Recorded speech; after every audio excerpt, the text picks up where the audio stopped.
بچے کو سب سے پہلے کیا سکھانا ہے؟ اللہ سکھانا ہے. شیطان سب سے پہلے انسان کو گمراہ کرنے کے لیے یا تو خدا کا انکار کرواتا ہے, اور جو خدا کو ماننے والے ہیں ان کو شرک پہ لے کے آتا ہے. اللہ کے علاوہ سے دعا مانگنا بھی کیا ہے؟ شرک ہے. آج کے مشرک نے کیا کیا؟ یہاں بھی ڈنڈی مار دی.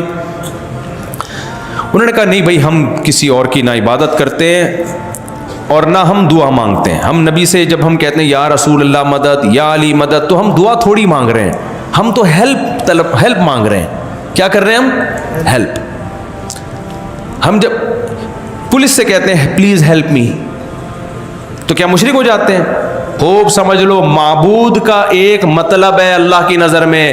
معبود کا مطلب جس کی عبادت کی جائے اور اس کے علاوہ کسی اور کی عبادت نہ کی جائے. مشرک یہاں بھی ڈنڈی مارتا ہے, ہم عبادت تھوڑی کر رہے ہیں, عبادت تو ہم صرف اللہ کی کر رہے ہیں. اللہ کیا کہتا ہے؟ جو کسی سے دعا مانگ رہا ہے تو دعا سب سے بڑی عبادت ہے. اگر کوئی اللہ کے علاوہ کسی اور سے دعا مانگ رہا ہے تو وہ کسی اور کی عبادت کر رہا ہے, لہذا اس نے ایک سے زیادہ الہ بنا لی ہے. مشرک پھر ڈنڈی مارتا ہے, وہ کہتا ہے ہم دعا تھوڑی مانگ رہے ہیں, ہم تو نبی سے یا دوسروں سے ہیلپ مانگ رہے ہیں. تو جیسے تم پولیس سے ہیلپ مانگتے ہو تو مشرک نہیں بنتے, تو نبی سے ہیلپ مانگنے سے انسان کہاں سے مشرک ہو جاتا ہے؟ نہیں آ رہی میرے خیال ہے کھوپڑی شریف میں بات. ارے بھائی آپ لوگ کی بات سمجھ میں آ رہی ہے؟ یہ تعویل در کیا ہوتی چلی جاتی ہے شرک میں؟ تعویل. دوبارہ سے شروع کرتا ہوں تاکہ سبق یاد ہو جائے. بچے کو سب سے پہلے کیا سکھانا ہے؟ اللہ کا وجود, اس کے بعد اللہ کی توحید, اس کے بعد توحید کی ڈیفینیشن کہ بیٹا توحید کا مطلب یہ نہیں ہوتا کہ صرف ایک اللہ کو مانا جائے زبان سے. ایٹیٹیوڈ سے پتہ چلنا چاہیے کہ آپ پریکٹیکلی بھی کس کو مانتے ہو؟ ایک اللہ کو. بچہ انسان کا بچہ ہوگا تو اب پوچھے گا ابو پریکٹیکلی ایک اللہ کو ماننا کسے کہتے ہیں؟ تو آپ پھر ان کو اتفاقی مثالیں بھی دو, احترازی مثالیں بھی. احترازی کسے کہتے ہیں یہ میں پہلے آپ کو سمجھاتا ہوں, یہ بہت امپورٹنٹ بات ہے.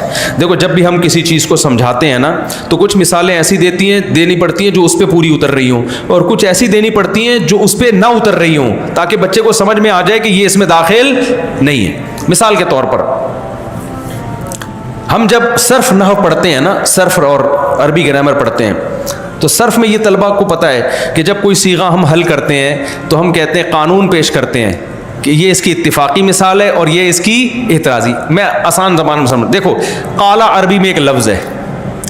قالا کیا ہے عربی میں؟ سب کو پتہ ہے, قالا کہا اس نے, قال اللہ تعالی, اللہ نے کہا, کہتے ہیں نا. جب ہم گرامر پڑھتے ہیں نا تو بچوں کو سکھاتے ہیں دیکھو بیٹا قالا اصل میں تھا قاوالا, اصل میں یہ لفظ کیا تھا؟ قاوالا. ضربا کی طرح, جیسے ضربا ہے ایسے کیا ہے؟ قاوالا. لیکن واو پہ کیونکہ حرکت ہے, واو ساکن نہیں ہے اور اس سے پہلے زبر ہے, تو جب بھی واو کے اوپر حرکت ہوگی اور اس سے پہلے زبر ہوگا تو عربی میں قاعدہ یہ ہے کہ اس واو کو الف سے تبدیل کر دیتے ہیں. تو یہاں بھی چونکہ واو پہ حرکت ہے اور اس سے پہلے زبر ہے, لہذا یہاں واو کو کیا کر دیں گے؟ الف سے تبدیل. تو یہ قانون بتا کے بچے کو پہلے احترازی مثال بتائی جاتی ہے کہ دیکھو بچہ قولن, قولن کا لفظ ہے, یہ قالن کیوں نہیں ہو رہا؟ بچے سے پوچھا جاتا ہے دیکھو بیٹا قول, قرآن میں ہے نا جگہ قولن, قولن کو قالن نہیں پڑھتے. اب بتاؤ بیٹا قولن کو الف سے کیوں تبدیل نہیں کر رہے؟ بچہ انسان کا بچہ ہوگا تو پتہ ہے کیا کہے گا؟ وہ کہے گا ابو آپ نے جو قانون بتایا تھا نا اس میں کہا تھا واو کے اوپر حرکت ہو, یہاں ساکن ہے, زبر زیر پیش نہیں ہے, اس لیے یہاں الف سے تبدیل نہیں کریں گے. اٹ از کالڈ احترازی مثال. اس کو کیا کہتے ہیں؟ احترازی. یعنی قانون کی باقی شرطیں پائی جا رہی ہیں, ایک شرط نہ پائی جانے کی وجہ سے یہاں قانون جاری, باقی ساری شرطیں, واو بھی ہے, اس سے پہلے زبر بھی ہے, سب کچھ ہے, لیکن الف سے تبدیل نہیں کریں گے اس کو ہم. تو جب توحید بچے کو سمجھاؤ, پہلی بات تو پہلے خود تو سمجھ لو, مجھے تو لگ رہا ہے آپ لوگ کوئی نہیں پتا. تو بھی آپ لوگ فرض کر لیں کہ آپ میرے بچے ہیں, فرض کر لیں, اور میں آپ کو سمجھا رہا ہوں. بہت معذرت کے ساتھ یہاں بہت سے لوگ سمجھے ہوئے بھی ہیں, میرا مقصد میرا تو اسٹائل ایسا ہو گیا, کیا کروں میں. تو توحید کو نا احترازی مثالوں سے ایکسپلین کرنے کی ضرورت ہے, ورنہ یہ امت شرک سے نہیں بچے گی. شیطان سب سے پہلے انسان کو گمراہ کرنے کے لیے یا تو خدا کا انکار کرواتا ہے اور جو خدا کو ماننے والے ہیں ان کو شرک پہ لے کے آتا ہے۔ عیسیٰ علیہ السلام توحید کے کتنے بڑے علمبردار تھے، لیکن عیسائی شرک سے نہیں بچ سکے۔ حالانکہ انجیل میں جگہ جگہ توحید توحید توحید آج بھی ہے۔ تو بھی عیسائیوں سے پوچھو خدا کتنے کر، ایک۔ کس کی عبادت کرتے ہو؟ صرف ایک کی۔ پریکٹیکلی کیا ہے؟ گڑبڑ کر رہے ہیں۔ وجہ کیا ہے؟ جس طرح سے توحید کو ضبط کرنا چاہیے تھا نا اعتراضی مثالوں سے، جہاں ہم بتائیں یہ توحید ہے وہاں یہ بھی بتائیں یہ توحید لگتی ہے، حقیقت میں نہیں ہے۔ اچھا، اس میں شرک میں بھی کچھ چیزیں ہیں جو شرک لگتی ہیں ہوتی نہیں ہیں، وہ دونوں کو اعتراضی مثالوں سے۔ خیر ابھی تو بہت لمبا معاشرتی علوم کا پورا پیپر ہو جائے گا، تو میں جلدی سے اس کو سمیٹ کے ختم کرتا ہوں۔ تو پہلا بچے کو آپ بتائیں گے اللہ ہے، پھر آپ بتائیں گے بیٹا وہ اللہ، ہم کس اللہ کی توحید کے قائل ہیں۔ بچہ پوچھے گا ابو توحید کیا ہوتی ہے؟ کوشش کریں بچے کی اماں بھی وہاں بیٹھی ہوئی ہو، کوشش کریں آپ۔ تو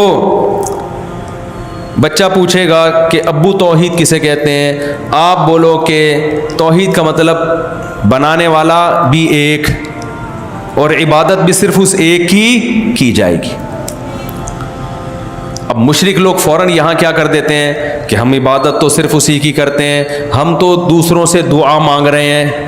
تو بچے کو آپ نے سمجھانا ہے بیٹا کسی سے دعا مانگنا پکارنا یہ عبادت کا جزو اعظم ہے، اور قرآن کی آیت بھی یاد کر لیں وَمَن يَدْعُ مَعَ اللَّهِ إِلَٰهًا آخَرَ، جو اللہ کے ساتھ کسی اور کو پکارے گا، اس سے دعا مانگے گا، تو اس کا حساب اللہ نے اپنے ذمے لیا ہوا ہے، نہیں چھوڑے گا اللہ اس کو۔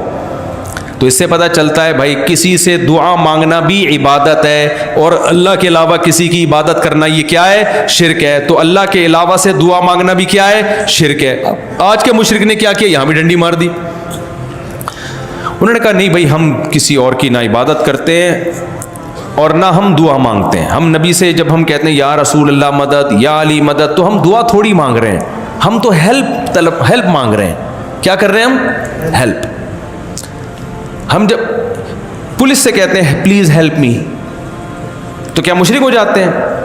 بھائی آپ ڈاکو کھڑا ہوا ہے بندوق لے کے، اول تو ایسے موقع پہ پولیس الحمدللہ ہوتی نہیں ہے، لیکن اگر فرض کرو پولیس ہے اور ڈاکو آپ سے چیزیں لے کے بھاگ رہا ہے، تو آپ پولیس سے فوراً کیا کہتے ہیں؟ Please help me. تو وہ کہتے ہیں بھائی جب پولیس سے مدد مانگی جا سکتی ہے تو یا رسول اللہ مدد کہہ دیا، یا پولیس مدد کہہ دیا تو کافر نہیں ہوا، یا رسول اللہ مدد کہہ دیا فوراً شرک اور کفر کے فتوے لگنا شروع ہو گئے۔ یہ کون سا اسلام ہے بھائی؟ تو بچے کو پھر آپ نے سمجھانا ہے، اس بہانے آپ خود بھی سمجھ جاؤ گے۔ بچے کو پھر آپ نے سمجھانا ہے بیٹا مدد کی دو قسمیں ہیں، ایک مدد وہ ہوتی ہے جو اسباب کے تحت ہوتی ہے، اور ایک مدد وہ ہوتی ہے جو اسباب سے ہٹ کر ہوتی ہے۔ جب آپ پولیس سے مدد مانگتے ہیں تو کیا مطلب؟ جو کام بھی پولیس کرے گی نا اس کی سائنٹیفک لاجک ہوگی کوئی نہ کوئی۔ پولیس چل کے آئے گی، گاڑی سٹارٹ کرے گی، گاڑی میں پیٹرول ہوگا تو گاڑی چلے گی، ٹائر جڑا ہوا ہوگا تو ٹائر گھومے گا۔ اسباب مہیا ہوں گے تو مدد ہوگی، اسباب نہیں ہوں گے تو مدد نہیں ہوگی۔ پھر پولیس ڈاکو کے پیچھے پیچھے بھاگے گی، اگر پولیس کی اسپیڈ ڈاکو سے تیز ہوئی تو ڈاکو کو پکڑ لے گی، اگر ڈاکو کی اسپیڈ تیز ہوئی تو ڈاکو کو بولتے کیوں نہیں بھائی نہیں پکڑے گی؟ عام طور پہ چونکہ ڈاکو کی اسپیڈ تیز ہوتی ہے اس لیے پکڑے نہیں جاتے۔ تو یہ سارے اسباب اختیار کر کے وہ آپ کی مدد کرے گی، تو اسباب کے تحت ان سے مدد مانگی جاتی ہے۔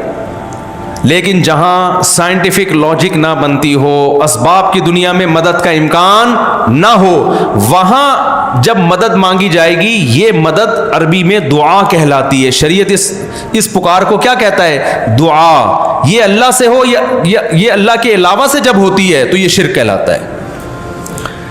جب کوئی شخص یہ کہتا ہے یہاں بیٹھے بیٹھے یا رسول اللہ میری مدد کریں، تو کوئی سائنٹیفک لاجک ہے اس کی؟ نبی تو صلی اللہ علیہ وسلم تو اپنی قبر مبارک میں ہیں، وہ کیسے مدد کر سکتے ہیں بھائی؟ وہ کیسے مدد کر سکتے ہیں آپ کی؟ کیا وہ قبر مبارک سے نکل کر آئیں گے؟ یہ پاسبل نہیں ہے۔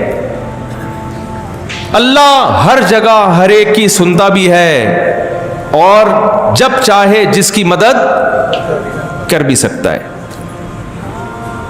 اب بچہ اگر سمجھدار ہوگا تو آپ سے ایک سوال پوچھے گا، اور اگر سمجھدار نہیں ہے تو آپ خود اس کو یہ سوال اٹھا کے اس کا جواب دے دینا۔ جب لقمان علیہ السلام نے اپنے بچے سے کہا نا لا تشرک باللہ، تو امید ہے کہ بچے نے سارے سوال پوچھے ہوں گے، وہ تو قرآن نے تو اختصار سے ذکر کیا نا، تاکہ آگے تم اس کو خود ایکسپلین کرتے رہو بیٹھ کے کہ شرک کسے کہتے ہیں۔ تو بچہ پھر آپ سے پوچھے گا کہ ابو اگر اسباب سے ہٹ کے اختیارات اللہ نے کسی کو بھی نہیں دیے، جو کوئی بھی کرے گا، پولیس اسباب کے تحت کرتی ہے نا، کیا خیال ہے بھائی؟ اسباب سے ہٹ کے کسی کے پاس اختیارات اگر نہیں ہیں، تبھی تو ہمیں منع کیا جا رہا ہے مت مانگو، کیونکہ اللہ نے ان کو اختیارات نہیں دیے ہیں، تبھی تو کہا جا رہا ہے، دیے ہوتے تو پھر اللہ کیوں روکتا؟ آپ نے کسی کو کسی جگہ کا وزیر بنا دیا کہ پانی اس کے اختیار میں، جب چاہے گا پانی چھوڑے گا، اور پھر گورنمنٹ منع بھی کرے اس کے پاس نہ جانا، تو ہم کہیں گے بھائی اختیارات دیے کیوں جب جانے سے منع کیا ہے؟ اس کا مطلب دیے ہی نہیں ہے۔ تو بھائی اسباب سے ہٹ کے اگر اختیارات مخلوق کے پاس نہیں ہوتے تو پھر نبی صلی اللہ علیہ وسلم نے زمین پہ بیٹھے بیٹھے چاند کے 2 ٹکڑے کیسے کر دیے؟ نہیں آ رہی بات؟ اس کا مطلب آپ صلی اللہ علیہ وسلم کچھ کرنے میں کسی سبب کے محتاج نہیں ہے۔ اس کی کوئی سائنٹیفک لاجک بنتی ہے؟ ارے کوئی سائنسدان اس بات کو مانے گا کہ کوئی انسان یہاں سے اشارہ کرے اور چاند، پتھر 2 ٹکڑوں میں نہیں ہو سکتا، تو چاند کہاں سے 2 ٹکڑوں میں تقسیم ہو گیا؟ ابو مجھے یہ بتائیں، ہم نے تو مولوی صاحب سے جمعے میں سنا ہے کہ موسیٰ علیہ السلام جب لاٹھی پھینکتے تھے سانپ بنا دیا کرتے تھے، اسباب کی دنیا میں کیا یہ پاسبل ہے؟ بولتے کیوں نہیں بھائی؟ امپاسبل۔ عیسیٰ علیہ السلام جب مردے کو کہتے تھے قم باذن اللہ، مردہ ایک دم کھڑا ہو جاتا تھا۔ سائنس نے آج اتنی ترقی کر لی، اب تک ایک رپورٹ بھی ایسی نہیں کہ مردے کو زندہ کر دیا ہو۔ اگر ممکن ہوتا سب سے پہلے مائیکل جیکسن کو زندہ کرتے۔ اس پہ بہت خرچ ہوا تھا ڈاکٹروں کا، کروڑوں روپے ڈاکٹروں نے خرچ کر چکے تھے اس پہ کہ اس کو بچانے کے لیے۔ تو سوال پیدا ہوتا ہے یہ مرا کیوں؟ انشورنس کمپنیوں کا بیڑا غرق ہو گیا تھا۔ سب سے پہلے کس کو زندہ کرتے بھائی؟ تو جن کی بیویاں مر گئی ہیں وہ کبھی بھی زندہ کرنے کی کوشش نہ کرتے، لیکن آزمائش میں آ جاتے وہ کہ زندہ کیا تو پھنسیں گے، نہیں کیا تو لوگ بولیں گے محبت ہی نہیں تھی، تو بڑی آزمائش میں پھنس جاتے وہ۔ اچھا خیر، تو اب سوال پیدا ہوتا ہے کہ عیسیٰ علیہ السلام نے مردے کو کیسے زندہ کیا؟ عیسیٰ علیہ السلام جب کوڑ کے مریض کو ہاتھ لگاتے وہ ٹھیک ہو جاتا، نہ کوئی میڈیکل کالج میں عیسیٰ علیہ السلام نے پڑھا تھا، حتیٰ کہ پرندہ بناتے مٹی سے اور پھونک مارتے اور وہ سچی مچی کا پرندہ بن کے اڑنے لگتا۔ ابا یہ سب کیا ہے؟ واٹس ہیپننگ انگلش میں بولے گا، آج کل کے بچے یہ کیا ہے نہیں بولتے، واٹس گوئنگ آن، ابا یہ سب کیا ہو رہا ہے، میں کیا سن رہا ہوں؟ امام صاحب نے آج تقریر میں بتایا، اور پھر امام صاحب نے یہ بھی بتایا کہ جب عیسیٰ علیہ السلام مردے کو زندہ کر سکتا ہے تو محمد صلی اللہ علیہ وسلم کا مقام تو عیسیٰ سے بھی اوپر ہے، وہ ہمیں اولاد کیوں نہیں دے سکتے؟ تو آپ نے بچے کو اس چیز میں بھی ایکسپلین بولو کرنا ہے۔ بیٹا بات یہ ہے کہ ایک چیز ہوتی ہے معجزہ، وہ پیغمبروں کے ہاتھ پہ صادر ہوتا ہے، اس میں پیغمبر کے ارادے کا دخل نہیں ہوتا، نہ وہ کام پیغمبر کرتے ہیں، کام کون کرتا ہے؟ اللہ۔ پیغمبر کا صرف ہاتھ استعمال ہوتا ہے، پیغمبر کو اختیارات نہیں دیے جاتے۔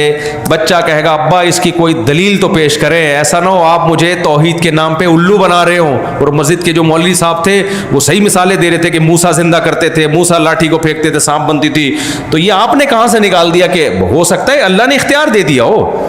اللہ نے نبی کو اختیار دے دیا ہو کہ جب بھی چاہیں گے آپ یوں کریں گے چاند کے 2 ٹکڑے ہو جائیں گے، اختیارات دے دیے نا اللہ نے پیغمبر کو، دیے بھی تو اللہ نہیں ہے۔ تو آپ نے بولا نہ بیٹا، اللہ نے کسی کو اختیارات نہیں دیے، جب چاہتا ہے کسی پہ کام لے لیتا ہے، کام لینا الگ چیز ہے، اختیار دینا الگ چیز۔ اس کی ایک مثال دیتا ہوں، مثال سے بات سمجھائیں۔ دیکھو بیٹا یہ جو پین ہے، میں جب اس سے تمہارا نام لکھتا ہوں، جیسے ستار نام ہے بچے کا، میں نے دیکھو ایس سے TTAR لکھ دیا، میں نے پین سے کام لیا ہے، پین کے پاس یہ اختیار نہیں کہ خود ہی گھوم گھام کے ایس لکھ دے، یہ اختیار ہے پین کے پاس؟ لہذا جب بھی تم کہو گے کہ ستار لکھو تم مجھے کہو گے، پین کو نہیں کہو گے، کیونکہ پین میرے ہاتھ میں گھوم رہا ہے، جہاں چاہوں میں گھماؤں، پہ ان کے پاس اختیارات نہیں ہیں. تو بیٹا اللہ پیغمبروں سے بھی بعض دفعہ کام لے لیتے ہیں. پیغمبر کو کہتے ہیں صرف آپ اشارہ کریں میں ٹکڑے کر دوں گا. اس کا شرک سے کوئی تعلق نہیں ہے. اختیار کس کے پاس ہے؟ اللہ کے پاس ہے. مانگنا کس سے ہے؟ اللہ سے مانگنا ہے.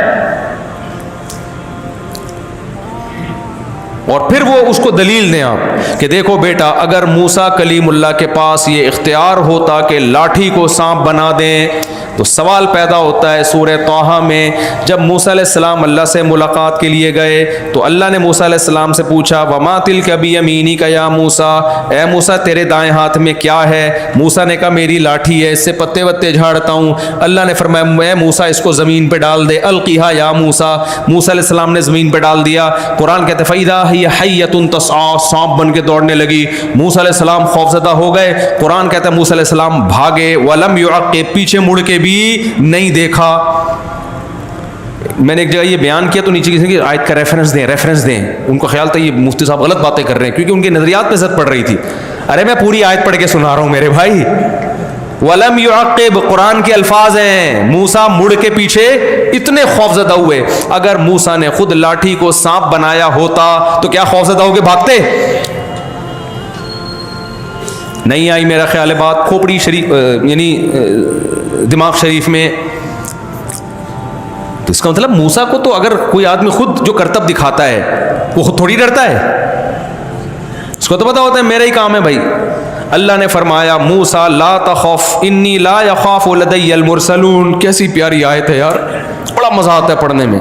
اے موسیٰ میرے سامنے پیغمبر ڈرا نہیں کرتے، یہ تجھے نقصان پہنچانے کے لیے نہیں ہے. اقبل، واپس پلٹ. کیا انداز ہے موسیٰ اللہ کا. یا موسیٰ اقبل، اے موسیٰ واپس پلٹ. اللہ اگر یہ نہ کہتے تو موسیٰ علیہ السلام مصر پہنچ چکے ہوتے. ٹھیک ہے، قرآن میں جلال ہے جلال. اقبل، واپس پلٹ. ولا تخف، ڈر مت. جب اللہ نے موسیٰ نے اللہ کا ایک کلام سنا نا کہ اللہ کہہ رہا ہے پلٹ، موسیٰ علیہ السلام کو بولا اب نہیں پلٹا تو سانپ کچھ کہے نہ کہے اللہ ناراض نہ ہو جائے. ایسا نہ ہو اللہ کچھ کہے تو واپس پلٹے. لیکن پھر اللہ نے تسلی دی. تسلی یہ دی کہ اللہ دیکھو اللہ صرف اتنا کہتے تھا واپس پلٹ تو حضرت موسیٰ پھر بھی پلٹ جاتے. لیکن اللہ کو پتا تھا پلٹتے تو لیکن ڈرتے بہت کہ اللہ تعالیٰ مجھے سانپ سے ڈسوانا چاہ رہا ہے. بھائی پلٹ تو جاؤں گا لیکن اب پتہ نہیں ہوگا کیا. موسیٰ کو اللہ نے تسلی دی پلٹ سنعیدھا سیرتھا الاولی، گھبرا مت، اس کو ہم دوبارہ لاٹھی بنا دیں گے.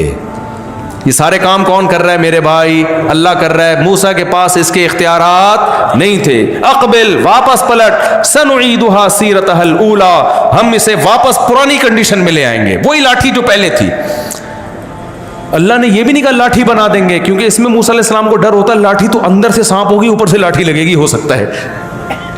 یہ نہیں کہا اللہ نے لاٹھی بنا، لاٹھی کا لفظ استعمال نہیں کیا. سیرتھا الاولی، جو چیز یہ پہلے تھی وہی بن جائے گی، یعنی بالکل سچی مچی کی لاٹھی ہوگی. اگر لاٹھی کہتے ہیں نا تو حضرت موسیٰ کے دل میں خوف ہو سکتا ہے بھائی ہے تو سانپ، شکل کیسی ہو جائے گی. نہ واپس وہی جو تھی وہی کنڈیشن، ریورس کر دیں گے ہم اس کو.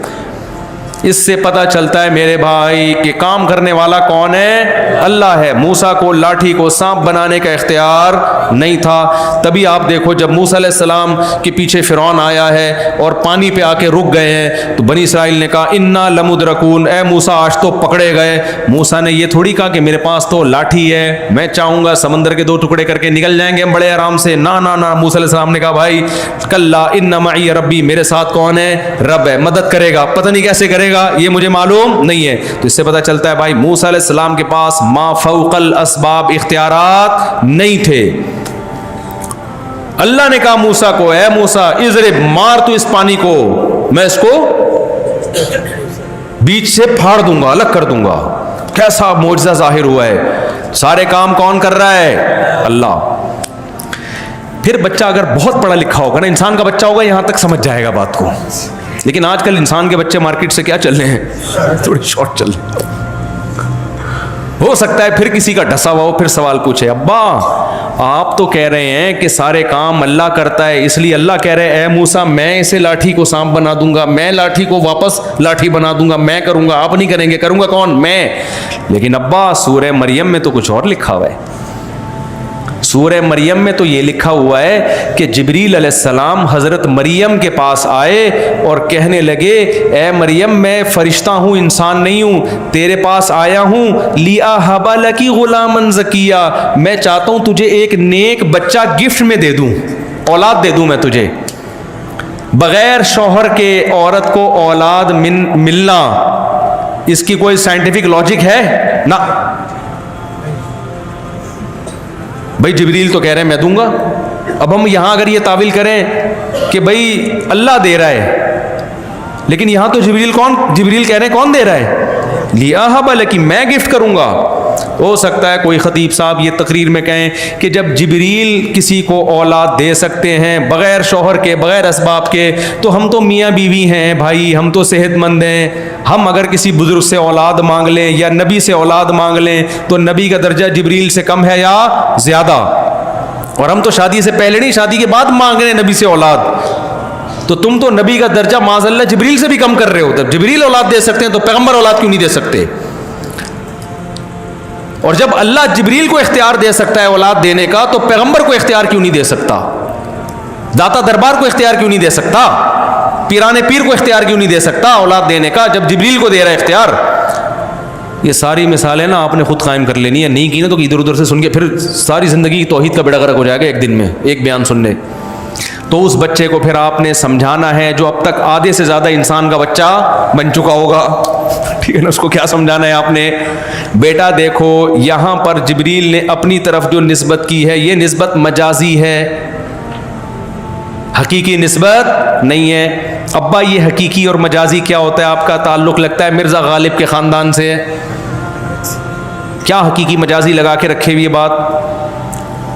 تو بچے کو پھر آپ بتاؤ دیکھو بیٹا جب ہماری گاڑی پنچر ہوتی ہے تو ہم کیا کہتے ہیں؟ میری گاڑی پنچر ہو گئی ہے۔ تو گاڑی پنچر ہوئی ہے، گاڑی کا ٹائر پنچر ہوا ہے، پنچر ٹائر ہوا ہے، ان شارٹ نسبت کدھر کر دیتے ہیں؟ گاڑی کی طرف۔ تو یہاں بھی اصل میں اللہ نے اولاد دی ہے کیونکہ جبریل کی پھونک مارنے سے دی ہے، تو ان شارٹ جبریل نے نسبت کس کی طرف کر دی؟ اپنی طرف۔ یہ نسبت جائز ہے، ہم یہ کہہ سکتے ہیں موسیٰ نے لاٹھی کو سانپ بنایا، حالانکہ بنایا اللہ نے ہے، لیکن شارٹ کٹ بات کرنے کے لیے نسبت کس کی طرف کر دیتے ہیں؟ موسیٰ کی طرف، کہ بھئی سب کو پتہ ہے موسیٰ یہ کام کر نہیں سکتے، ان شارٹ ہم نسبت کدھر کر دیتے ہیں؟ جب بالکل واضح بات ہوتی ہے تو اس کی مثال ایسے ہے، آپ سے کوئی پوچھتا ہے بھائی ولیمے میں تم گئے کیا کھایا؟ آپ کو میں نے بریانی کی 2 پلیٹیں کھا گیا۔ اگلا کہہ رہے کم بخت تو بریانی کس نے کھائی پھر پلیٹیں جب تو نے کھا لی ہیں؟ اگر تو پلیٹیں کھا کے آیا ہے تو بریانی کس نے کھائی ہے؟ آپ بولو گے تو پاگل ہے، میں پلیٹوں کی طرف نسبت مجازن کر رہا ہوں، کیونکہ بریانی اور پلیٹ کا آپس میں کیا ہوتا ہے؟ گہرا رشتہ ہوتا ہے، پلیٹ بریانی اسی پلیٹ میں ہوتی ہے۔ تو کوانٹٹی بتانے کے لیے میں نے کہا کہ 2 پلیٹیں، تاکہ تمہیں یہ بھی پتہ چل جائے کیا کھایا اور وہ بھی پتہ چل جائے جو تم نے نہیں پوچھا، یعنی کتنا کھایا۔ تو اگلا کہے گا تو اتنی ڈیٹیل میں جانے کی تمہیں ضرورت کیا تھی، اتنی ایکسپلینیشن کی؟ پہلی دفعہ میں ایسی بات کرتے کہ وضاحتی بیان نہ جاری کرنا پڑتا، پہلی دفعہ میں کہہ دیتے کہ میں نے پلیٹیں نہیں کھائیں بلکہ میں نے بریانی کھائی، تو آپ جواب میں کہو گے میرا خیال تھا تو سمجھدار آدمی ہے، سمجھدار کو پتا ہوتا ہے کہ دنیا میں پلیٹیں کوئی بھی نہیں کھاتا، تو ان شارٹ میں نے کہہ دیا۔ تو قرآن میں الحمد سے لے کے والناس تک اللہ نے اتنی دفعہ بتایا کہ سب کچھ اللہ سے ہوتا ہے، اللہ کے علاوہ نہیں کر سکتے اسباب سے ہٹ کے کوئی، تو اس لیے اللہ نے ایک دفعہ کہہ دیا جبریل نے کہہ دیا کہ میں تمہیں اولاد دے رہا ہوں، کیونکہ جبریل کو پتا تھا مریم کو پتا ہے کہ جبریل اولاد نہیں دے سکتے، مجازن نسبت کر رہے ہیں، یہ طے شدہ بات ہے۔ نہیں آ رہی میرا خیال ہے کھوپڑی شریف میں؟ بچہ اگر انسان کا بچہ اب تک 99% امید ہے بن جانا چاہیے، ابھی بھی نہیں بنانا تو اس کو چڑیا گھر میں جمع کرا دو جا کے۔ ہمارے حضرت فرمایا کرتے تھے، نہیں وہ میں نہیں بتاؤں گا، وہ آپ افورڈ نہیں کر سکتے۔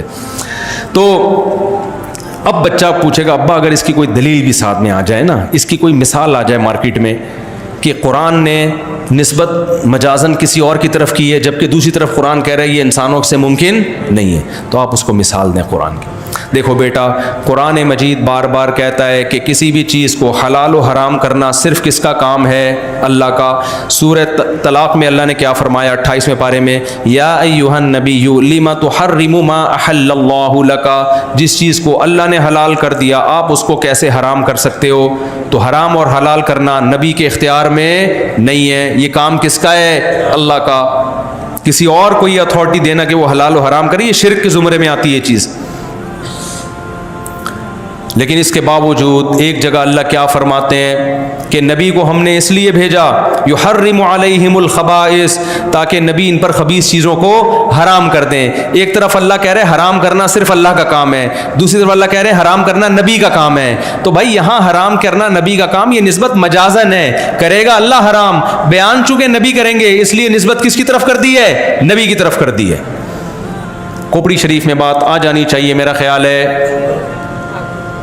اب ایک آخری سوال، بچہ کہے گا اچھا فلاں بزرگ نے تو ایسا کر لیا، فلاں بزرگ کی تو یہ کرامت، فلاں بزرگ کی تو یہ کرامت، حضرت مریم کی یہ کرامت، تو ان کو وہی بات ہے، ان کو بتائیں بیٹا چاہے کرامت ہو یا معجزہ ہو، جب نبی کے ہاتھ میں کوئی خلاف عقل کام ہوتا ہے تو اس کرتا اللہ ہے، اس کو اصطلاح میں معجزہ کہا جاتا ہے۔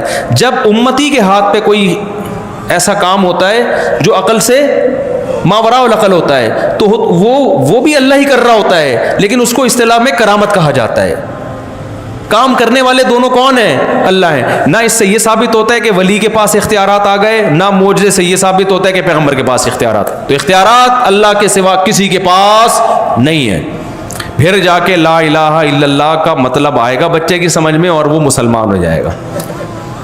اب تک صرف کٹنگ کے ذریعے پتہ چلتا ہے کہ یہ ختنیں ہوتی ہیں جس سے پتہ چلتا ہے کہ یہ کیا ہے؟ مسلمان۔ اس کے علاوہ ہمارے پاس اور کوئی علامت مسلمانوں کے پاس بولو، سارے شرک بھی کر رہے ہیں اور پتہ نہیں یا علی مدد بھی، یا رسول مدد بھی، فلانا مدد بھی، ڈمکانا مدد بھی، ان کا تقوی، ان کی توحید ٹوٹتی نہیں ہے۔ تو ایک بس واقعہ سنا کے اپنے بیان کو ختم کرتا ہوں۔ آج ہماری توحید ایسے ہے کہ ہمارے حضرت فرمایا کرتے تھے آج مسلمان کا تقوی اور توحید ایسے جیسے کتا جو ہے نا، کتا، اس سے کسی نے پوچھا کہ تو کھڑے ہو کر تو ٹانگ اٹھا کے پیشاب کیوں کرتا ہے؟ اس نے کہا چھینٹیں نہ پڑ جائیں۔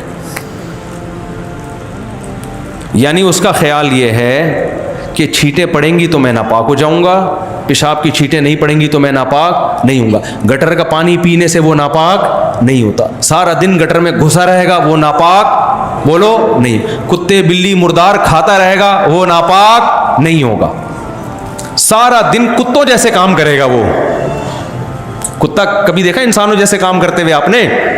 سارا دن حرکتیں کیسی کرے گا؟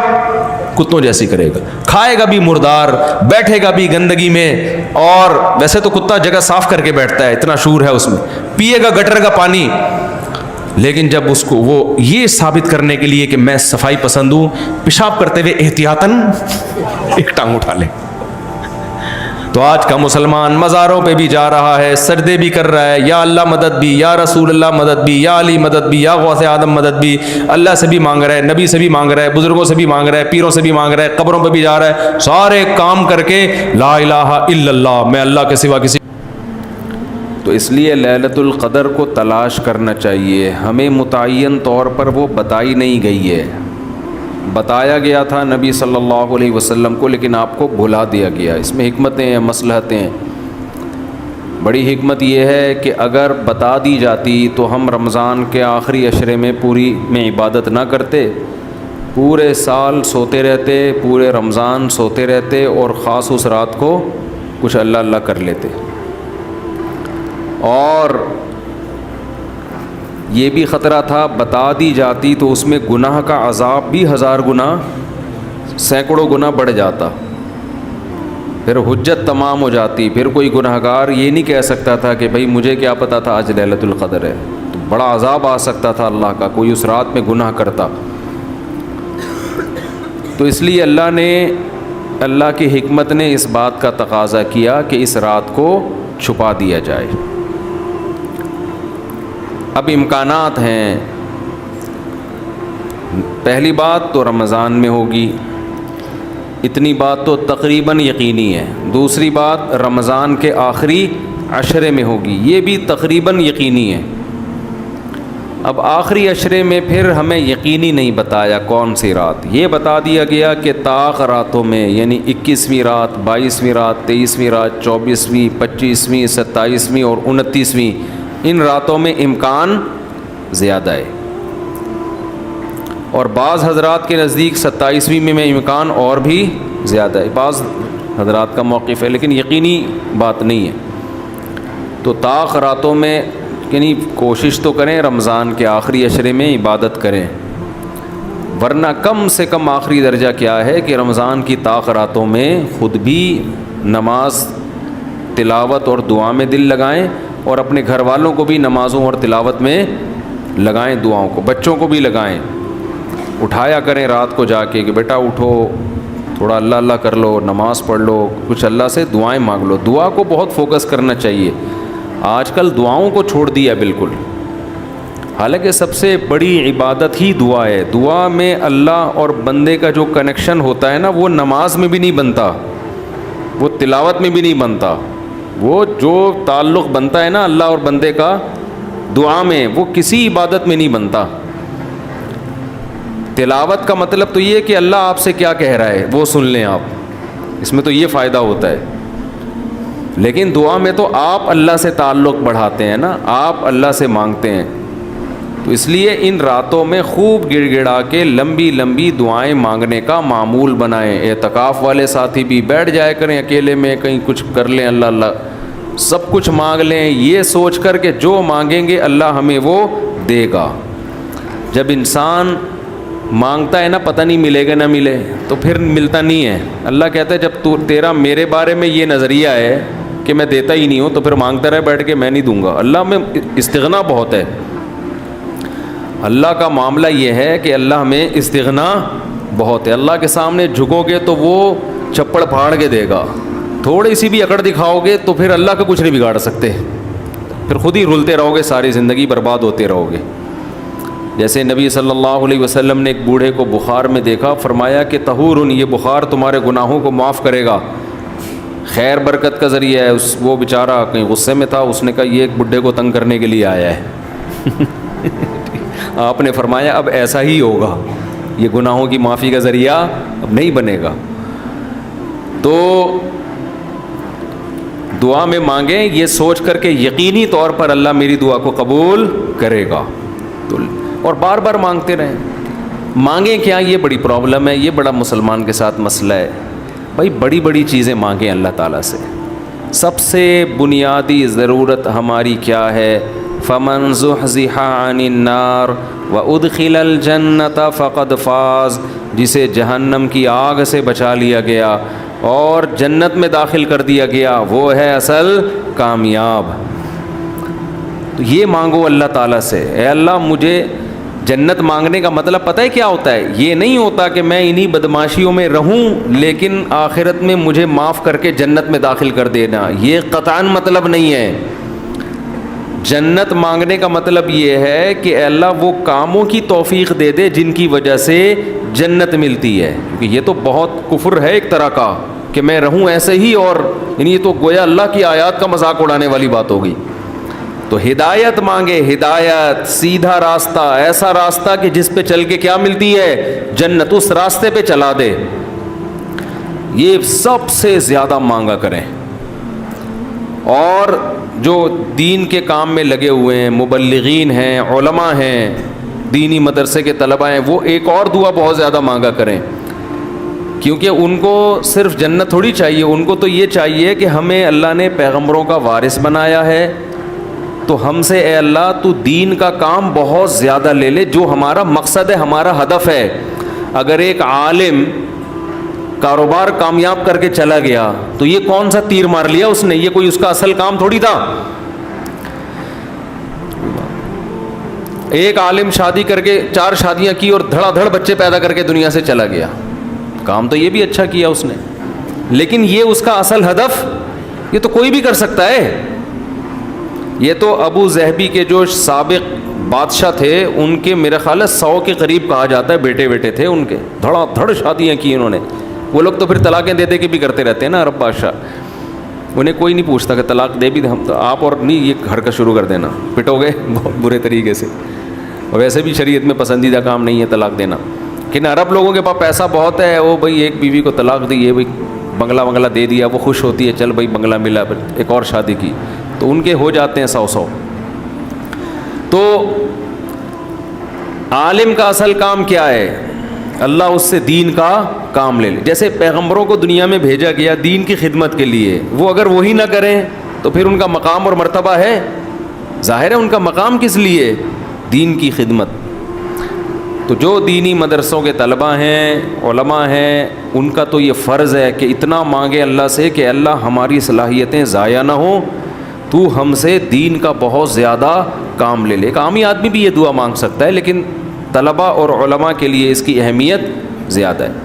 تو اس میں ہمارے حضرت یہ دعا بتایا کرتے تھے، اے اللہ اخلاص کے ساتھ کام لے لے دین کا، کیونکہ دین کے کام میں بہت دفعہ ریاکاری آتی ہے.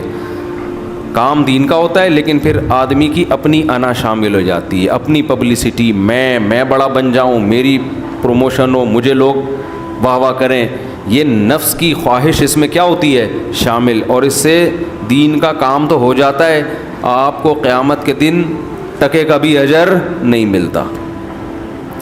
کیوں؟ حدیث میں آتا ہے ان اللہ رب یؤید ھذا الدین برجل فاجر او کما قال صلی اللہ علیہ وسلم. اللہ بعض دفعہ کسی فاسق سے بھی دین کا کام لے لیتے ہیں. اس کا اللہ کی نظر میں مقام نہیں ہوتا، لیکن بعض دفعہ کام اللہ اس سے لے لیتے ہیں، ہو جاتا ہے، لیکن مقبول نہیں ہوتا وہ. تو اخلاص کے ساتھ دین کے کام کی اللہ توفیق دے. کس کے ساتھ؟ اخلاص. دوسرا عافیت کے ساتھ. دین کے کاموں میں آزمائشیں بہت ہیں، جیلیں بھی ہیں، لوگوں کی صلواتیں بھی ہیں. تو انسان اللہ سے دعا یہی مانگے کہ عافیت کے ساتھ ہو جائے، آزمائشوں میں نہ گھروں میں. اور تیسری بات، قوت اور ہمت کے ساتھ. قوت الگ چیز ہے، ہمت الگ. پاور بھی ہو میرے پاس کام کی، کمزور آدمی دنیا میں کام نہیں کر سکتا، تو کام بھی قوت کے ساتھ ہو، پاور کے ساتھ، جاندار کام ہو، کچھ کر کے جاؤں دنیا سے. لوگ کہیں بھائی، لوگ کہیں نہ کہیں، اللہ کہے کہ کچھ کر کے گیا ہے. لوگوں کو بعض دفعہ پتہ ہی نہیں ہوتا، کر کوئی اور رہا ہوتا ہے، کیش کوئی اور کرا رہا ہوتا ہے. تو اللہ کو پتہ ہے، اللہ کہے کہ واقعی تو کچھ کر کے آیا ہے. اور چوتھا، ہمت کے ساتھ. طاقت ہوتی ہے، بہت سے طاقتور ہم نے دیکھے ہیں سستی کی وجہ سے کام نہیں کر رہے ہوتے، پوستیوں کی طرح پڑے رہتے ہیں. وہ پاور بھی ہوتی ہے، بولنے کی طاقت، چلنے کی طاقت، دوڑنے کی طاقت، لیکن کیا ہر دوڑنے والا دوڑتا بھی ہے؟ اس کے لیے ہمت بھی تو چاہیے نا. کمزور میں ہمت ہوتی ہے، طاقت نہیں ہوتی. طاقتور میں، یعنی اگر کمزور میں ہمت ہو، طاقت نہ ہو، وہ بھی کسی کام کا نہیں. آپ میں طاقت ہے مگر ہمت نہیں ہے، آپ بھی کسی کام کے نہیں ہیں. تو ہمت کے ساتھ. تو یہ 4 الفاظ کے ساتھ دعا مانگا کریں، اے اللہ دین کی خوب خوب خدمت لے لے، اخلاص کے ساتھ، عافیت کے ساتھ، قوت اور ہمت کے ساتھ. اتنی خدمت کہ میں دین کے کاموں میں کسی سے پیچھے نہ رہوں، کیونکہ مقابلہ کمپٹیشن ہے. پہلے میں کبھی یہ دعا مانگتا تھا، بلکہ میں کیا، ہمارے ایک دوست تھے، وہ انہوں نے ہمارے شیخ کو خط لکھا کہ میں یہ دعا مانگتا ہوں، اے اللہ میں دینی کاموں میں سب سے آگے نکل جاؤں، سب کو پیچھے چھوڑ دوں میں. حضرت نے فرمایا یہ سب کو پیچھے چھوڑنے والی دعا ٹھیک نہیں ہے. وہ کہیں گے ہمیں کیوں دعا میں ہرا رہا ہے، تو اپنے لیے مانگنا. یہ ایسا ہی ہے جیسے آپ کہہ رہے ہو، اللہ مجھے اتنا پیسہ دے کہ وسیم سے زیادہ دے دے مجھے، اور وسیم مجھ سے پیچھے رہ جائے. تو وسیم کہے گا تو اللہ سے جتنا پیسہ مانگ، مجھے کیوں پیچھے کر رہا ہے اپنے، میں نے تیرا کیا بگاڑا ہے بھائی. تو حضرت نے دعا کے الفاظ چینج کروائے، ان سے کہا یوں نہ مانگا کرو کہ میں سب کو پیچھے چھوڑ دوں، بلکہ یوں دعا مانگو میں کسی سے پیچھے نہ رہوں، مجھے اپنے آگے نکلنے کی فکر ہے، دوسروں کو پیچھے چھوڑنے کی نہیں ہے. تھوڑی سی ورڈنگ صحیح کر لو اپنی. تو یہ 2 دعائیں بہت مانگا کریں. اپنی اولادوں کے لیے مانگ لے، مجھے ایسی اولاد دے دے جو نیک اور صالح ہو، دین کی خدمت کرے. اللہ کی نظر میں دیکھو، آپ کی اولاد مالدار ہے نا، آپ تو خوش ہوتے ہیں میرا بچہ کتنا بڑا بنگلہ. اللہ کی نظر میں اس کی ویلیو 2 ٹکے کی بھی نہیں ہے. اگر اللہ کی نظر میں ان پیسوں کی، گاڑی بنگلے کی کوئی 2 ٹکے کی حیثیت ہوتی نا، تو موسیٰ کلیم اللہ کو اللہ سب سے زیادہ مال دیتا، سب سے زیادہ مال. اور فرعون تانے کیا دیتا تھا حضرت موسیٰ کو؟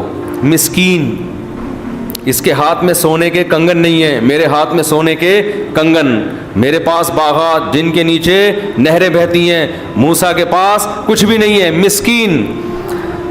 آپ اپنی اولاد کو چاہتے ہو کروڑ پتی بن جائے، دولت مند بن جائے، یہ باب ہے بھائی مسافر خانہ ہے، لعنت بھیجو یار. بن جائے تو ٹھیک ہے، میں نہیں کہہ رہا ان کو غریب لاوارث چھوڑ کے جاؤ. فوکس کس کو کرو بھائی؟ نیک بن جائے، دیندار بن جائے. پرہیزگار بن جائے. اگر پرہیزگار بن گئی نا, اللہ پہ اعتماد اور تعلق ہو گیا, سوکھے ٹکڑوں میں بھی آپ کی اولاد خوش رہے گی. اور اگر پرہیزگار نہیں بنی تو میں نے کروڑ پتی باپ کو دیکھا ہے جس نے کروڑوں روپے کی جائیدادیں بچوں کے لیے تیار کی, اور وہی بچے باپ کو صبح شام ٹینشن بھی دے رہے ہیں اور خود بھی ڈپریشن کی گولیاں کھا رہے ہیں وہ دین نہ ہونے کی وجہ سے. تو لیلۃ القدر میں کیا دعائیں مانگنی ہیں؟ 2 دعاؤں کو فوکس زیادہ کرنا ہے. ایک ہدایت اپنے لیے بھی, اپنے ماں باپ کے لیے, بیوی اور بچوں کے لیے, اپنے بہن بھائیوں کے لیے, اور ان کے ازواج اور ان کی اولاد. یہ آپ کا فیملی کیا ہو گئی؟ کمپلیٹ. یوں دعا مانگے, اے اللہ عافیت والی زندگی دے, سیدھے راستے پہ چلا دے مجھے, میرے والدین کو, والدین میں باپ دادا سب آ گئے, نانا نانی سب آ گئے, میرے والدین کو, میرے بیوی بچوں کو, میرے بہن بھائیوں, ان کی ازواج اور ان کی اولاد کو. ازواج میں شوہر اور بیوی دونوں آ گئے ہیں, تو یہ آپ کی فیملی کیا ہو گئی؟ کمپلیٹ. تو یہ سب کے لیے دعا کر دی. تو چند دعائیں, اب موضوع چل پڑا ہے تو میں بتا دیتا ہوں جو مانگنی چاہیے, کیونکہ ہمارے یہاں دعا ہی نہیں, عجیب سی طریقے سے دعائیں مانگی جا رہی ہوتی ہیں. چند دعائیں بہت ضروری ہیں جو ان لیلۃ القدر میں آپ نے کثرت سے مانگنی ہے. ایک دعا سب سے پہلے میں نے بتایا کیا مانگنی ہے؟ ہدایت. بلکہ اس سے بھی پہلے اپنے گناہوں کی مغفرت, کیونکہ گناہ دعا کی قبولیت میں آڑ بنتے ہیں. اللہ کہتے ہیں تو میری تو کچھ بھی نہیں مانتا اور اپنی مجھ سے منوا رہا ہے. میں جب تجھے آزمائش میں ڈالتا ہوں تو کچھ بھی نہیں کرتا. تو پہلے اللہ سے معذرت کر رہے ہیں, معافی مانگے. جو میرے گناہ ہو چکے معافی چاہتا ہوں, میں اقرار کرتا ہوں میں غلط ہوں, تو میرے گناہوں کو کیا کر دے؟ معاف. یہ بار بار مانگے اللہ سے. یہی ہے انک عفو تحب العفو فاعف عنا. اور دل میں نیت کریں اللہ میں تجھ سے وعدہ کرتا ہوں آئندہ میں گناہ نہیں کروں گا. شیطان ایسے موقع پہ کہے گا ابے تو کر لے گا, تو کیوں جھوٹے وعدے کر رہا ہے؟ تو شیطان کو بولیں تو اور میں جانوں, اللہ جانے تجھے کباب میں ہڈی بن کے تجھے کیا تکلیف ہو رہی ہے. یہ شیطان نا ایسے موقع پہ یہ کرواتا ہے تاکہ منہ سے بات بھی اچھی نہ نکالو آپ. شیطان آئے گا اور کہے گا کہ بھائی تو دعائیں مانگ رہا ہے کہ تو میں دوبارہ نہیں کروں گا, تو نے کرنا تو ہے یہ کام دوبارہ, کیوں اپنے آپ کو دھوکہ دے رہا ہے؟ تو آپ شیطان سے کیا بولو, بھائی میرا معاملہ اللہ کا معاملہ, تیرے کو بیچ میں تکلیف کیا ہو رہی ہے؟ جیسے میں جب شادی کر رہا تھا تو لوگ محلے والے کہہ رہے تھے مفتی صاحب کو کیا ہو گیا, پھر تیسری شادی کر رہے ہیں. تو ایک صاحب نے کہا بھائی اپنے خرچے پہ کر رہے ہیں, لڑکی کے ابا راضی ہیں, تو آپ کو تکلیف کیا ہو رہی ہے؟ ان کے گھر والوں کو ہو تو سمجھ میں آتا ہے. تو یہی بات شیطان کو سمجھا دیا کریں, صحیح ہے نا. یہ وسوسے ڈالتا ہے شیطان عمل سے روکنے کے لیے. تو بھائی جب بعد میں خدا نخواستہ ہو گیا تو دوبارہ توبہ کر لیں گے. اب یہ تھوڑی کہ اگر ہونے کا خطرہ ہے تو ہم کوئی اچھا کام ہی نہ کریں, باقی اچھے عمل بھی چھوڑ دیں اس چکر میں کہ ہم سے تو گناہ ہو جاتا ہے تو ہم کیا, ہمیں کیا. بھائی ہو جاتا ہے تو جب ہوگا تو دیکھا جائے گا, ابھی تو نہیں ہو رہا نا, ابھی تو جذبہ نہیں کریں گے بس. تو پہلے کیا کرنا ہے؟ گناہوں سے توبہ, اس کے بعد ہدایت کی دعا. سب سے بڑی ضرورت کیا ہے؟ سیدھے راستے پر چلنے کی توفیق. اس میں اپنے لیے, بیوی بچوں کے لیے, اپنے والدین اور بہن بھائی اور ان کی ازواج اور اولاد, یہ پورا بڑے بڑے رشتے کور ہو گئے اس میں, ٹھیک ہے نا. پھر تیسرے نمبر پر دین کی خدمت کی دعا کہ اللہ ہم سے دین کا بہت کام لے لے, کیونکہ علماء کے لیے تو سب سے بڑا کی فضیلت ہی یہی ہے کہ اللہ ان سے دین کی خدمت لے لے. وہ دنیا میں کاروبار کے لیے نہیں ہے, شادیوں کے تو ایک ضمنی چیز ہے, اس کے لیے شادیوں کو پروموٹ کرنے کے لیے ضرور ہے کیونکہ وہ بھی دین کا ایک حصہ ہے. تبھی ہمارے حضرت مفتی رشید احمد صاحب کہتے تھے علماء کو خود شادیاں نہ کرو, لوگوں کو ترغیب دو. لوگ کہتے تھے حضرت جب ترغیب کیسے دیں جب خود نہیں کرے گا, خود کرو گے تو دین کے کام کے قابل نہیں رہو گے. اتنے جھگڑے ہوں گے نا کہ بس اسی کام کے رہ جاؤ گے اور کسی کام کے نہیں رہو گے. تو البتہ یہ سنت ہے ضروری, تو لوگوں کو ترغیب دو, لیکن وہی بات ہے کہ ایسے ترغیب دیں لوگ کہیں گے خود کر نہیں رہا. تو اس لیے ہم نے کہا کہ آدھی بات آپ کی لیں گے, آدھی ہم اپنی لیں گے. ہم نے حضرت کی آدھی بات لی کہ لوگوں کو ترغیب دو, دوسری جو تھی نا خود نہیں کرو, یہ والی نہیں لی ہم نے, ٹھیک ہے نا, خود بھی کریں گے. ٹھیک ہے نا. تو دوسری دعا کیا کرنی ہے؟ اے اللہ دین کا کام مجھ سے بہت زیادہ لے لے. تاجر ہے وہ بھی دعا کر سکتے, دین کا کام لے لے, اللہ اس کے مال سے مدارس بنوا دے, مسجدیں بنوا دے, یتیم خانے کھلوا دے, تو کتنی بڑی بات ہے. چوتھی دعا عافیت کی. یہ نہ مانگا کرے اللہ مجھے مال و دولت دے دے, اے اللہ میری تنخواہ 2 کروڑ کروا دے. اس طرح کی دعائیں یہ جزیات ہیں, ہدف کو فوکس کرنا چاہیے. اللہم انی اسألک العفو والعافیہ, معافی چاہتا ہوں, عافیت والی زندگی, ٹینشنوں سے پاک زندگی چاہیے. اب وہ اللہ کی مرضی ہے, پیسہ دے کے ٹینشن سے پاک کر دے یا بغیر پیسے کے آپ کو ٹینشن فری بنا دے. عافیت چاہیے مجھے. فی الدین والدنیا والآخرہ, دین میں بھی عافیت, میرا دین بھی مصیبتوں سے محفوظ رہے, میری دنیا بھی اور آخرت بھی. وفی اہلی و مالی, میرے گھر بار بھی پریشانیوں سے محفوظ رہیں, بیوی بچے بھی, و مالی اور میرا مال بھی مصیبتوں سے محفوظ رہے. مالوں پہ ہلاکتیں آ جاتی ہیں, فیکٹریوں کو آگ لگ جاتی ہے, تو یہ بڑی جامع دعا ہے, سمجھتے ہو.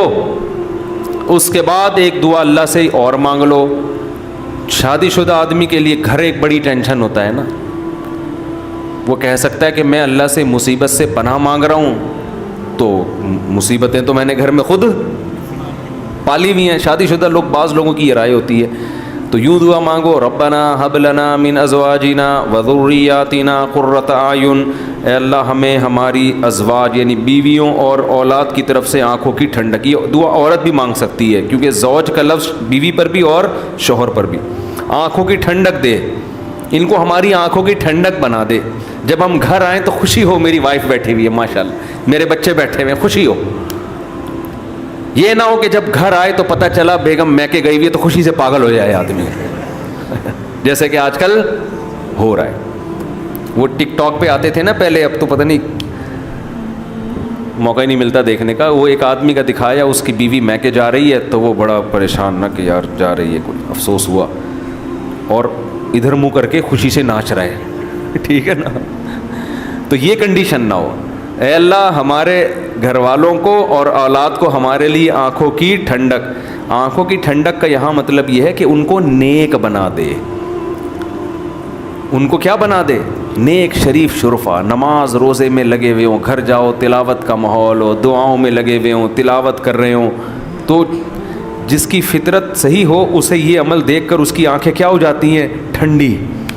اور اگر آپ گھر میں گئے, بیگم صاحبہ ڈرامہ دیکھ رہی ہیں, سین چل رہا ہے بڑا ٹائٹ قسم کا نا, اور بچے بھی پب جی پہ لگے ہوئے ہیں, فلمیں دیکھ رہے ہیں, میوزک سن رہے ہیں, خدا کی قسم اس سے آپ کی آنکھیں ٹھنڈی نہیں ہوں گی. میں لوگوں سے کہتا ہوں اپنی بچی کو اسکارف پہناؤ, پراپر ڈریس پہناؤ, پھر دیکھو کتنی پیاری لگے گی آپ کو.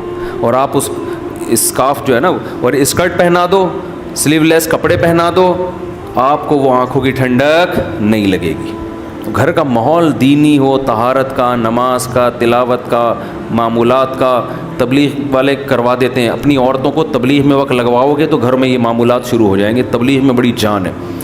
بڑے بڑے لوگوں کو میں نے دیکھا ہے, بیگم کنٹرول میں تھی, تبلیغ میں لے گئے, صحیح ہو گئی, وہ گھر کا ماحول بن گیا. اور گھر کا ماحول عورت سے بنتا ہے, آدمی سے نہیں بنتا. تو آنکھوں کی ٹھنڈک بنا دے. وجعلنا للمتقین اماما, یہ اسی کی تفسیر ہے. اور ہمیں پرہیزگاروں کا امام بنا. یہ مطلب نہیں کہ اگلے الیکشن میں ہم جیت جائیں. پرہیزگاروں کا امام کا مطلب امام تو ہم ہیں ہی, ہمارے ماتحتوں کو پرہیزگار کر دے, اچھے لوگوں کے سربراہ ہوں ہم. تو بیوی بچے آپ کے ماتحت ہوتے ہیں نا, تو ہمیں ان کو کیا بنا دے, تو پرہیزگار بنا دے. تو یہ دعا بھی بہت امپورٹنٹ ہے. اللہ نے نیک لوگوں کی صفات میں یہ دعا بھی بیان کی ہے کہ وہ ہم سے یوں دعا مانگتے ہیں. اور 2 دعائیں اور جلدی سے بتا دوں, یہ ٹاپک نہیں تھا, لمبا ہوتا جا رہا ہے مسلسل, اس پہ میں مستقل انشاءاللہ بیان کروں گا. 2 دعائیں اور لیلۃ القدر میں, اور ویسے بھی معمول بنائیں. ایک دعا یہ کہ جہنم کی آگ سے خلاصی, بار بار قرآن یہ بیان کرتا ہے, جنت کی طلب اور جہنم کی آگ سے خلاصی. قرآن بار بار کہتے ہیں ہمارے نیک بندوں کے دل میں جنت کی اتنی لالچ ہے کہ راتوں کو اٹھ اٹھ کے اللہ کو پکارتے ہیں کہ اللہ ہمیں اس جنت کا وارث بنا دے, محروم نہ کرنا اس جنت سے. جن کا آخرت پر ایمان نہیں ہے نا، انہوں نے جنت کو دوسرے درجے پہ رکھا ہوا ہے۔ میں بھی ہو سکتا ہے جنت ہو، مل جائے تو ٹھیک ہے، اس طرح سے مانگ رہے ہوتے ہیں وہ۔ آپ مجھے بتاؤ دنیا میں آپ کو کوئی ایسا پیکج دیا جائے کہ یہ کر لو تو تمہیں پھر اس کے بدلے میں یہ ملے گا، اس میں 1000 گز کا بنگلہ ملے گا، اور ایسا بنگلہ ہوگا، کروڑوں روپے کا بنگلہ ہوگا، اس میں پھر تمہاری بڑی اچھی شادی ہو جائے گی، بہت خوبصورت بیوی ملے گی تمہیں، اور اس میں تمہاری خوراک ایسی ہوگی، تمہاری جوانی 100 سال تک رہے گی، ہیں بھائی، اور تمہیں جناب کروڑوں کروڑوں روپے کی گاڑیاں ملیں گی۔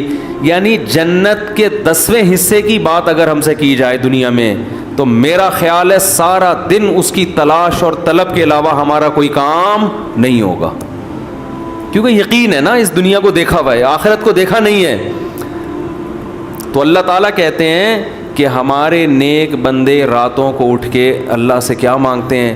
جنت، کہ اللہ ربنا وآتنا ما وعدتنا علی رسلک، اے اللہ تو نے پیغمبروں کی زبان سے جس جنت کا ہم سے وعدہ کیا ہے وہ اس وعدے سے ہمیں محروم نہ کرنا، وہ دینا ہمیں جنت، ہم محتاج ہیں اس کے، وہ بڑی دل نشیں جنت ہے، ایسا نہ ہو کہ نیک لوگ اس میں جا رہے ہوں اور ہمیں اس سے روک دیا جائے، اس وقت یہ منظر قہر بن کے گرے گا آپ کے اوپر، یہ بہت بڑی ٹینشن ہوگی۔ اور جہنم کی آگ سے پناہ، ربنا صرف عنا عذاب جہنم، جہنم کی آگ کو ہم سے دور کر دے۔ تو یہ چند دعائیں ہیں جو مانگا کریں پابندی کے ساتھ، سمجھتے ہو کہ نہیں سمجھتے؟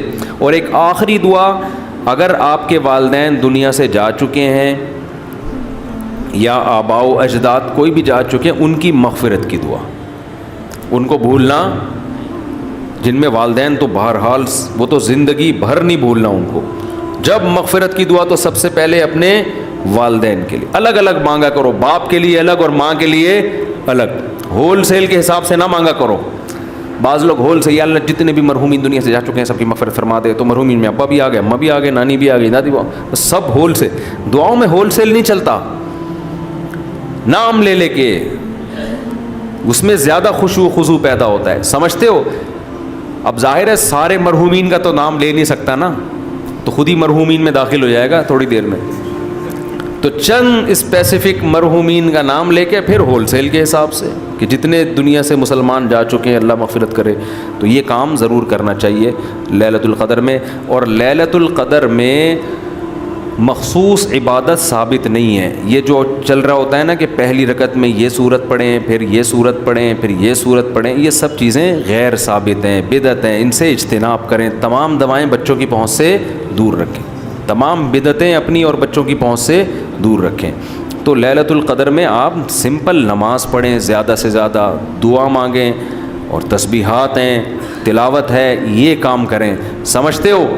دوسرا، جتھے نہ لگائیں لیلۃ القدر میں، اس کو بھی لوگوں نے ایک شو بنا لیا ہے، جتھے دوست احباب مسجدوں میں ٹوپیاں پہن کے جا رہے ہیں اور پھر بیٹھے ہوئے ہیں، گپے لگ رہی ہیں، ہاں ہلا گلا چل رہا ہے، پھر چلو جی جماعت سے نماز ہو رہی ہے، ٹھیک ہے جماعت سے نماز بھی پڑھ سکتے ہیں، لیکن تراویح میں تو بڑی جماعتیں جائز ہیں، تو ثابت ہے خلفائے راشدین سے، تہجد میں بڑی جماعت ثابت نہیں ہے، لہذا یہ بھی بدعت ہے۔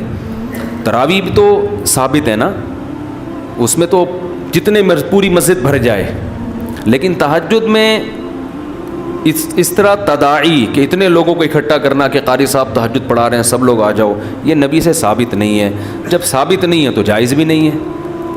تو اس لیے تہجد میں اگر کسی نے جماعت پڑھنی ہے، 2-3 سے زیادہ افراد کو اکٹھا بولو نہ کریں، تاکہ زیادہ تعداد نہ ہو جائے لوگوں کی، لیکن بہتر یہی ہے کہ اپنے طور پہ پڑھیں تہجد۔ تراویح ہو گئی جماعت کے ساتھ، باقی نوافل کیسے پڑھیں؟ انفرادی میں الگ اللہ سے تعلق بنتا ہے، جماعت میں الگ تعلق بنتا ہے، تو اس میں انفرادی کو فوکس کریں۔ تو کوئی مخصوص صورتیں پڑھنا، پہلی رکعت میں یہ، دوسری میں یہ بھی بدعت ہے۔ صلاۃ التسبیح کی جماعت بھی جائز نہیں ہے، سمجھتے ہو؟